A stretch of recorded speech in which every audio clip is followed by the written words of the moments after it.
बिस्मिल्लाहिर्रहमानिर्रहीम रब्बिश्रह ली सदरी व यस्सिर ली अमरी वहलुल उक़दतम मिन लिसानी यफ़क़हू क़ौली। हम मुफ़क्किरीन तालीम पढ़ रहे हैं और आज हम तीसरे मुफ़क्किर इब्न सीना के हवाले से उनका तारुफ़ पढ़ेंगे। इब्न सीना 980 में पैदा हुए और 1038 में उन्होंने वफ़ात पाई। एक छोटे से कस्बे बुखारा में आप पैदा हुए और आपका पूरा नाम अबुल हुसैन बिन अब्दुल्ला बिन हसन अली बिन सीना था। ये आपका पूरा नाम क्या था? अबू अली हुसैन बिन अब्दुल्ला बिन हसन अली बिन सीना। आपको शेख बू अली सीना भी शॉर्ट में कहते हैं, बिल्कुल उनका छोटा सा जो नाम है वो शेख बू अली सीना भी था।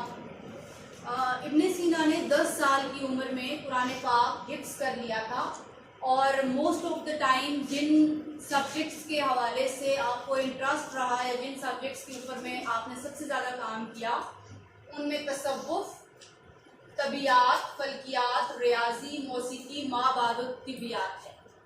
अब इन तमाम सब्जेक्ट्स को तफसील से समझना ज़रूरी है कि ये क्या है। आपके लिए बहुत सारे सब्जेक्ट्स के नाम नए हैं। सबसे पहला है तसव्वुफ़। तसव्वुफ़ का मतलब क्या है कि हमारे बरसगीर पाक व हिंद में सूफ़ी बुज़ुर्गों का एक बहुत लंबा सिलसिला रहा है, जिनको हम औलियाए अल्लाह के नाम से भी जानते हैं, जिनमें से बहुत सारों के मज़ारात अभी भी पाकिस्तान में मौजूद हैं और लोग बड़े ही अकीदत और एहतराम के साथ उनके मज़ारों पे जाते हैं। दरअसल ये जो सूफ़ी बुज़ुर्ग थे, ये तालीम व तरबियत का काम करते थे, ये दर्स व तदरीस का काम करते थे और उस वक्त जबकि एक मुकम्मल निज़ाम तालीम नहीं था, ये इंडिविजुअल बेसिस पर, इनफरादी सतह पर बतौर मुअल्लिमीन लोगों को दीन सिखाते थे और दुनिया के जो मामलात हैं वो सिखाते थे। और इन तमाम के तमाम जो सूफियाए कराम हम इनको कह रहे हैं या औलियाए कराम कह लें, इनके अपने अपने नज़रियात थे और उन नज़रियात को ये अपने अपने जो इलाके के लोग थे उन तक पहुँचाते थे। इन तमाम लोगों का जो मुश्तरका काम था वो मज़हब की तबलीग था और लोगों को इस्लाम की तरफ लेकर आना, उनको राग़िब करना था। हज़ारों लाखों अफराद ने इन औलियाए अल्लाह के हाथ पर बैत की और इस्लाम की तरफ आए। बहुत सारे नॉन मुस्लिम्स को इन्होंने इस्लाम के दायरे में दाखिल किया।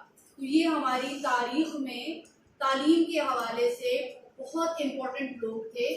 इन्होंने जो इल्म और जो तहकीक और जो तजर्बा छोड़ा वो आज तक बहुत हद तक मुस्तनद है और आज भी इनके दरबारों के साथ मुंसलिक तालीमी इदारे मौजूद है। अभी हम आगे जब डिटेल पढ़ेंगे मुसलमानों के निज़ाम तालीम की बरसगीर में, तो उसमें आपको बाकायदा तौर पर ये नज़र आएगा कि एक ख़ास तालीमी इदारे इनके मज़ारात भी थे। ये लोग जिनकी खानकाहें या मज़ारात जिनको हम कहते हैं, ये भी तालीमी इदारे थे। बाद में लोगों ने इनके मज़ारों के ऊपर हाज़री देना और फातिहा पढ़ना और मुख्तलिफ़ किस्म के शिरकिया काम बाद में स्टार्ट किए। ताहम ये लोग खुद सारी ज़िंदगी इस्लाम की तबलीग करते रहे, वादनियत की तबलीग करते रहे, रिसालत की तबलीग करते रहे और ये लोगों को इल्म पहुँचाते रहे। इनमें से कभी किसी औलिया अल्लाह ने ये नहीं कहा था कि जब मैं मर जाऊँ तो मेरा मज़ार बना लेना और उसके ऊपर सजदे करना। किसी एक का भी ये काम खुद भी नहीं था और ना किसी का ये हुक्म था। बाद में जो इनको अकीदा रखने वाले लोग थे, जो इनके साथ मोहब्बत करने वाले लोग थे, उन्होंने अपनी मोहब्बतों का डिफरेंट तरीक़ों से इज़हार किया और आज हम इस लेवल पे आ गए हैं कि इनके मज़ारों को हमने दर्स व तदरीस के बजाय उनके अपना जो एक मिशन था उसको आगे बढ़ाने के बजाय हमने महज उनको एक सजदागाह बना लिया है। यहाँ तक कि हम ये समझते हैं कि शायद हमारे तमाम मसाइल का हल इन लोगों के पास है जो खुद वफ़ात पा चुके हैं। तो वो इल्म या वो तजर्बा या वो तहकीक जो इन लोगों ने की और मुख्तलिफ़ ज़मानों में की और तूलो अर्ज़ का सफ़र करके इन्होंने तहकीक की और वो इल्म जो इन्होंने छोड़ा उसे हम तसव्वुफ़ कहते हैं। ठीक है, सूफ़ी बुज़ुर्गों से जो हासिल करदा इल्म है उसे हम तसव्वुफ़ कहते हैं। तो बू अली सीना ने इसको बहुत स्टडी किया और फिर इसको आगे हम तक पहुंचाया। तबियात फ़िज़िक्स को कहते हैं, इंग्लिश में हम तबियात फ़िज़िक्स को कहते हैं। फ़िज़िक्स क्या है? ये हमें इस पूरी कायनात में जो कार फरमा कवानीन हैं, जो अल्लाह ताला ने इस कायनात को चलाने के लिए असूल व कवायद बनाए हैं, उनसे हमें वाकिफ़ियत है। आप इससे आगे चले तो फल्कियात है, जो कि आपके निज़ाम शमसी और उसके सियारों सितारों का इल्म है, उसके हवाले से स्टडी किया। रियाजी से आप वाकिफ हैं, मौसीकी से भी आप वाकिफ हैं। अब अगली चीज़ है माबादुत तिबियात। तिबियात तो फिजिक्स हो गई, तो माबादुत तिबियात क्या है? एक बेटे वो दुनिया है जो हमें नजर आ रही है, ठीक है, और हम मुसलमान इस बात पर यकीन रखते हैं कि इस दुनिया के बाद एक और दुनिया भी है जो हमें अभी नजर नहीं आती, जिसमें सबसे पहले स्टार्ट होता है अल्लाह ताला की जात। हमने किसी ने भी अल्लाह को नहीं देखा हुआ, लेकिन हम उसकी जात पे बिलीव रखते हैं, वो माबादुत तिबियात है। हमने फरिश्ते नहीं देखे, हम उन पे यकीन रखते हैं, माबादुत तिबियात है। हमने कब्र की ज़िंदगी किसी ने नहीं देखी, लेकिन हम इस पे बिलीव रखते हैं कि कब्र की एक ज़िंदगी है और उसके अंदर जो भी मामलात हैं वो हमें कुरान और हदीस से साबित होते हैं, मिलते हैं। वो जो ज़िंदगी है वो माबादुत तिबियात। हम में से किसी ने जन्नत और दोज़ख को नहीं देखा, लेकिन हमें मालूम है कि जन्नत और दोज़ख है, क़यामत का एक दिन आना है, और वो सारे जो मरहले हैं उस तक पहुँचने के, चाहे वो पुल सिरात हो, वो हौज़ कौसर हो, वो तमाम जो अल्लाह ताला ने हमें कुरान में और फिर नबी अलैहिस्सलातु वस्सलाम ने हदीस में बताया है, लेकिन हमने अब तक उन चीज़ों को नहीं देखा, उनकी फिजिकल प्रेजेंस अभी नहीं है। हम उन्हें जैसे हम इस दुनिया को देख सकते हैं वैसे हम उस दुनिया को नहीं देख सकते। तो वो तमाम चीज़ें जो है वो माबादुत तिबियात कहलाती हैं, और इसको हम मेटाफिजिक्स कहते हैं इंग्लिश में। ये फिजिक्स है और वो मेटाफिजिक्स है जिसको हमने अभी तक देखा नहीं है, लेकिन being a Muslim we believe in it. हमें पता है कि ये सब है और ये होना है, ये हमारा अकीदा है। हम बेटे जितने भी मज़ाहिब के मानने वाले लोग हैं, दरअसल हमारा डिफरेंस ही इस चीज़ पर है, माबादुत तिबियात पर हमारा डिफरेंस है। कुछ लोग उन तमाम चीज़ों पर बिलीव रखते हैं, कुछ नहीं रखते। कुछ का अकीदा एक तरह का है तो कुछ का दूसरी तरह का है। अबू अली सीना ने माबादुत तिबियात के ऊपर भी बहुत ज़्यादा स्टडी किया और उनका इंटरेस्ट बहुत ज़्यादा इनमें था। तो ये तमाम वो सब्जेक्ट्स हैं जिनके ऊपर अबू अली सीना का ज़्यादा काम है। 100 से ज़ायद तसानीफ, तसानीफ मीन किताबें लिखी, 100 से ज़्यादा किताबें हमें अबू अली सीना की मिलती हैं, जिनमें सबसे मशहूर किताब है उनकी अल-शिफा, 18 जिल्दों पर मुश्तमिल है। और अल-शिफा के अंदर अबू अली सीना ने इन तमाम टॉपिक्स पर बात की है, फल्कियात, तिबियात, माबादुत तिबियात, कीमिया। कीमिया क्या है? केमिस्ट्री, ठीक है, केमिस्ट्री है। और उसके बाद है रियाजी और मौसीकी, इससे आप वाकिफ हैं, हयातियात, बायोलॉजी, ठीक है। तो इस किताब में, ये बड़ी शोहरा आफाज किताब है अबू अली सीना की, उन्होंने इसको लिखा और आज भी दुनिया के मुख्तलिफ जो मेडिकल के स्टूडेंट्स हैं, ये जो मैथमेटिक्स के स्टूडेंट हैं, फल्कियात के स्टूडेंट हैं, इल्म हिंसा के स्टूडेंट हैं, वो इसको पढ़ते हैं और इससे वो फ़ायदा उठाते हैं। सबसे ज़्यादा बेहतरीन इनकी ये किताब थी। ताहम इनकी बाकी जो किताबें हैं, 100 से ज़ायद किताबें इनकी दुनिया में मौजूद हैं और उनके मुख्तलिफ ज़बानों में तराजुम भी किए जा चुके हैं और लोग उनसे फ़ायदा उठा रहे हैं। इनकी किताबों को मुकम्मल इंसाइक्लोपीडिया की हैसियत हासिल है। ख़ास तौर पर इस किताब को इंसाइक्लोपीडिया, जो कि एक इंफॉर्मेशन का गढ़ होता है जिसके अंदर बहुत ज़्यादा इंफॉर्मेशन और डीप इंफॉर्मेशन होती है, रिसर्च बेस्ड इंफॉर्मेशन होती है। तो आप देखें कि अबू अली सीना ने किस सदी में 980 से लेकर 1038 इस ज़माने के अंदर इन तमाम चीज़ों पर, जिनको आज हम साइंस कहते हैं, इन तमाम चीज़ों के ऊपर उस वक्त रिसर्च की और मुसलमानों को बड़ी ही बेहतरीन साइंस की बुनियाद फराहम की। बायोफिज़िक्स, केमिस्ट्री आप देखें इसमें शामिल है, जहाँ तक कि मेटाफिज़िक्स इसमें शामिल है, रियाजी शामिल है, मौसीकी शामिल है, फल्कियात शामिल है। हमने अबू अली सीना के तसव्वुरात को आगे नहीं बढ़ाया, हमने उसके ऊपर और मज़ीद रिसर्च नहीं की, जिसकी वजह से हम अभी भी मुसलमान इसमें बहुत पीछे हैं। और इन्हीं तमाम चीज़ों को बुनियाद बनाकर अहले मगरिब ने बहुत ज़्यादा रिसर्चेस की, बहुत ज़्यादा तहकीक की इनकी बुनियादी इल्म के ऊपर। आपको ये मालूम होना चाहिए कि किसी चीज़ की बेस बनाना ज़्यादा मुश्किल होता है, उसके ऊपर बाकी आगे इमारत खड़ी करना इतना मुश्किल काम नहीं है।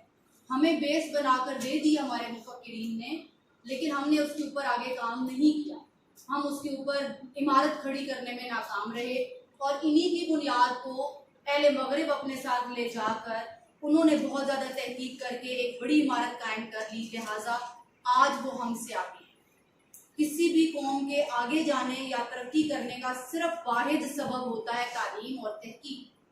जो कौमें तालीम पर तवज्जो देती हैं, तहकीक पर तवज्जो देती हैं, और अब आप इसमें शामिल कर लें टेक्नोलॉजी।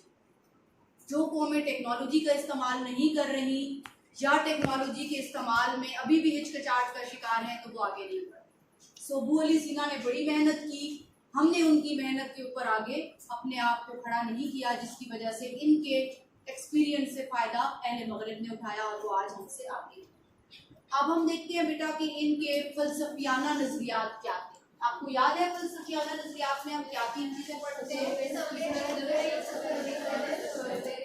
यस, फ़लसफियाना नज़रियात में हम सबसे पहले तसव्वुर हकीकत देखते हैं, फिर हम किसी का भी तसव्वुर इल्म देखते हैं, और फिर हम देखते हैं तसव्वुर कदर।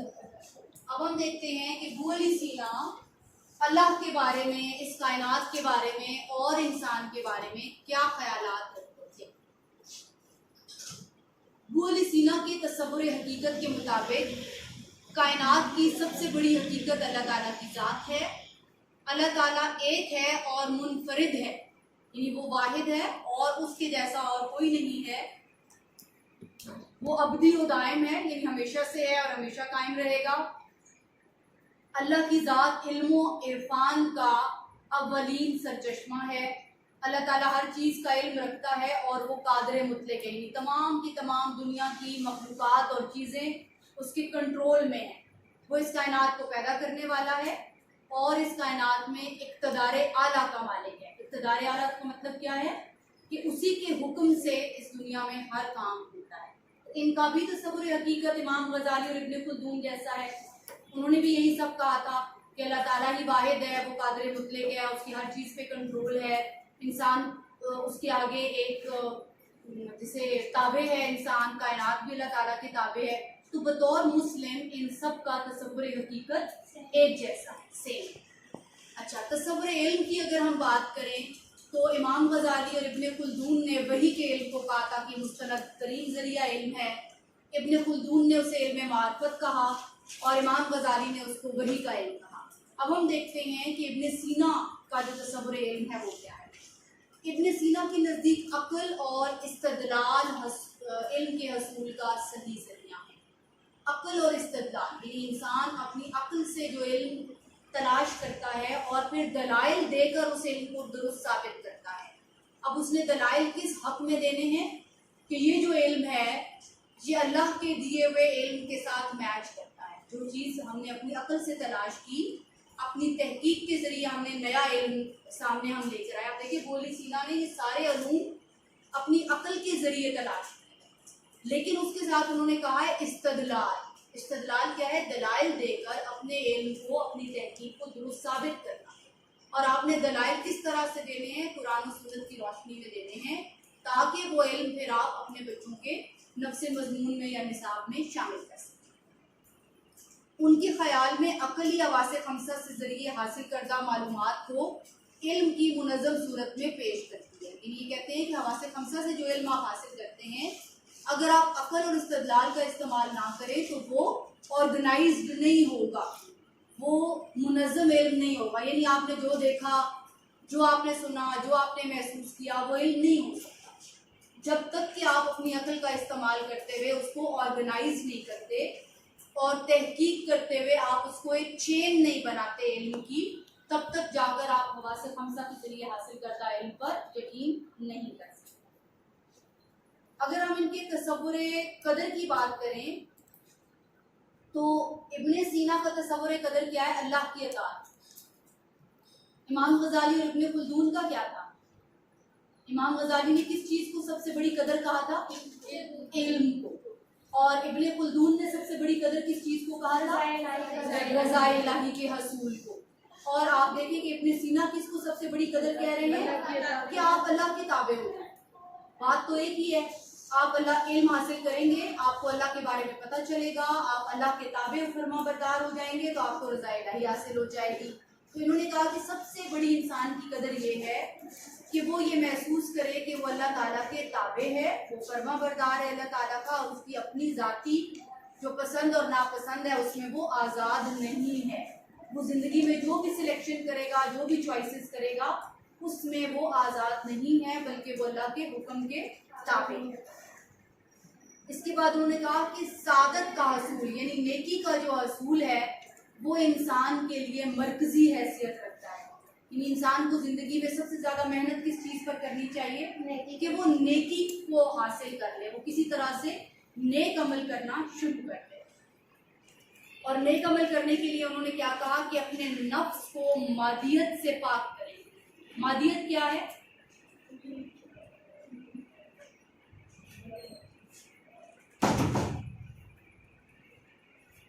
मादियत क्या है?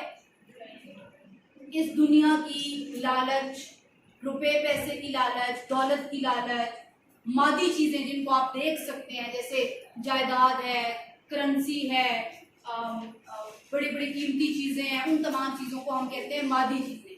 तो इब्न सीना कहते हैं कि अगर आप अल्लाह ताला के ताबे हो जाएं तो सबसे पहले आपको क्या करना पड़ेगा? अपने नफ्स को मादी चीजों से पाक करना पड़ेगा। यानी आपके अंदर ये लालच फिर नहीं रहेगी, क्योंकि आप अल्लाह के ताबे होंगे तो आपको ये पता चल जाएगा कि दुनिया की हकीकत क्या है। बिल्कुल सिर्फ एक खेल और तमाशा। इस दुनिया को अल्लाह ने क्या कहा कि मैंने आपके लिए क्या बनाया है? महज एक इम्तहान गाह, जिसमें आप कुछ अरसे के लिए आए हैं और अपने इम्तहान की तैयारी कर रहे हैं। जो इम्तहान आपने मुझे रोज़े क़यामत देना, उस इम्तहान की तैयारी के लिए आप यहाँ पर आए हैं। फिर हदीस में आता है कि दुनिया एक मुसाफिर खाना है, यानी आपके पास सिर्फ इतना सामान होना चाहिए कि जिससे आप, जैसे एक मुसाफिर होता है उसको क्या चाहिए? खाना पीना, कुछ ओढ़ना और जगह जहाँ पर वो अपना सर छुपा सके। बस इतनी सी आपकी दुनिया की वैल्यू है। आप जब अल्लाह ताला के ताबे हो जाते हैं तो आप सबसे पहले अपने नफ्स को पाक करते हैं मादी चीज़ों से। हमें मालूम है कि हमने इस दुनिया में नहीं रहना, लेकिन उसके बावजूद हम इस दुनिया की तमाम चीज़ों को इकट्ठा करने के लिए अपनी पूरी ज़िंदगी लगा देते हैं। तो इस चीज़ से अबू अली सीना हमें पीछे लेके जा रहे हैं कि आप मादी जो चीज़ें हैं उनसे अपने नफ्स को पाक करें और अल्लाह ताला के करीब जाने के लिए उसको जानने की कोशिश करें। और एट द एंड आप क्या कर सकेंगे?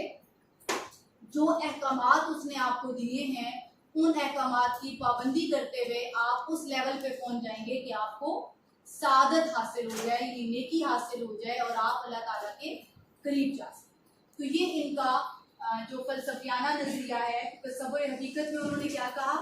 आपका जो अल्लाह ताला है वो बिल्कुल यकता है, यानी वन है और मुनफरिद है, उस जैसा और कोई नहीं है। इस पूरी कायनात का खालिक व मालिक है, कादिर मुतलक है और वही हाकिम आला है, यानी उसी का हुक्म चलता है। हाकिम आला का मतलब क्या है कि उसके हुक्म के पाबंद हैं हम सब। फिर वो तसव्वुर इल्म पर आते हैं तो वो क्या कहते हैं कि आप अक्ल के ज़रिए हासिल करदा इल्म और उसको इस्तदलाल के ज़रिए जब आप साबित कर लेते हैं तो वो इल्म सबसे ज़्यादा बेहतर इल्म होता है। हवासे खमसा के इल्म पे आप एज इट इज़ यकीन नहीं कर सकते जब तक कि उसको मुनज़्ज़म ना कर दिया जाए। जब वो आपके तसव्वुर कदर पर आते हैं तो उनके तसव्वुर कदर क्या है कि आप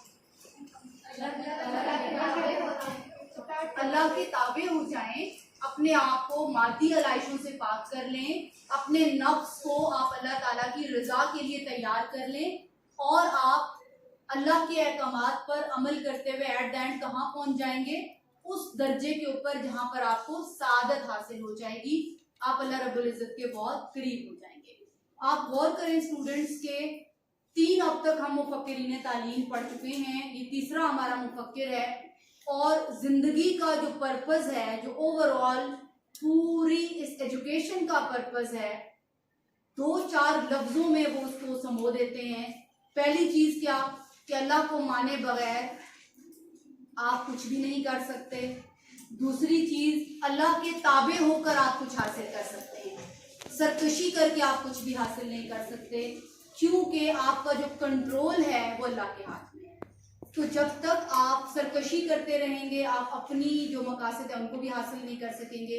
जब आप अल्लाह के ताबे हो जाएंगे, उसकी अताअत करने लगेंगे, तो आपको वो भी हासिल हो जाएगा जो आप चाहते हैं और आप उसको भी हासिल कर लेंगे जिसको अल्लाह ताला ने आपके लिए बनाया है। जो दुनिया पूरी अल्लाह ने आपके लिए बनाई है और आपको जिस पर्पज़ से अल्लाह ताला ने पैदा किया वो पर्पज़ भी आपको हासिल हो जाएगा।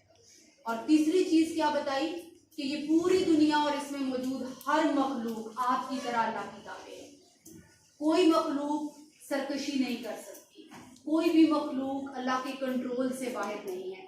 तो फिर हमें अपनी सारी जिंदगियों को आज़ाद बनाने, अल्लाह के कंट्रोल से भागने और इस दुनिया से भागने में हम लगा लें तो हमें कुछ हासिल नहीं होना। हमें हासिल क्या होना है? वही जिसके लिए हमें पैदा किया गया है। तो फिर क्यों ना हम अपनी सारी मेहनत ही उस रास्ते पे लगाएं ताकि हमारी वो मेहनत ज़ाया ना हो और अल्लाह ने हमें जिस मकसद से इस दुनिया में पैदा किया वो मकसद हम हासिल कर सकें। आज हम इतना ही मुकम्मल करते हैं। कल इंशाल्लाह हम इनके मकासद तालीमी पे बात करेंगे। तालीमी नज़रियात हम इनके कल करेंगे।